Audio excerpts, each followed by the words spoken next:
Jesus' hourglass began to pass its final grains of sand.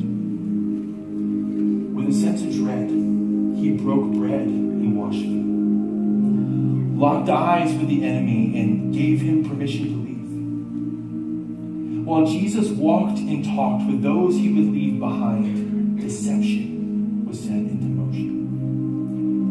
Judas sold his own soul in the Son of Man for 5 weeks' worth of wages, led a legion to the garden where Jesus watched and waited. And from here, there was no turning back. The odds were stacked, blackballed by false accusations. All of his followers had forsaken. He was left with a mob full of bloodlust, even though just days before they thrust palm fronds in the streets declaring Jesus the coming king. And as disorienting as all this was, insult had just begun to be added to injury. The final twist and knife in the back was the criminal's name they chanted. Barabbas! Give us Barabbas. We choose Barabbas. Those cries granted freedom for the guilty while the innocent's fate was sealed. The scandal quickened pace and could not be repealed. And this is where we just have to stop and say, why in the world would he stay? I mean, this is Jesus. He knew what was at play. Beyond that, isn't there some other way to combat the problem he'd been given to solve?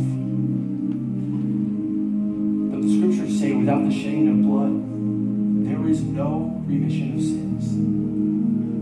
So it was the Father's will to crush his Son, to watch as the Lamb was silently led to where the deed would be done. But this execution would help mankind overcome. This violent justice would become an act of love.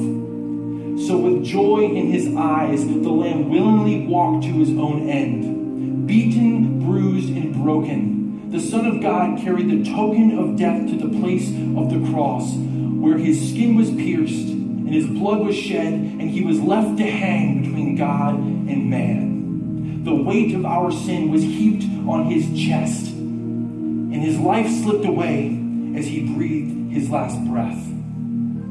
But this brutality would not be in vain. The wonderful cross was the reason Christ came.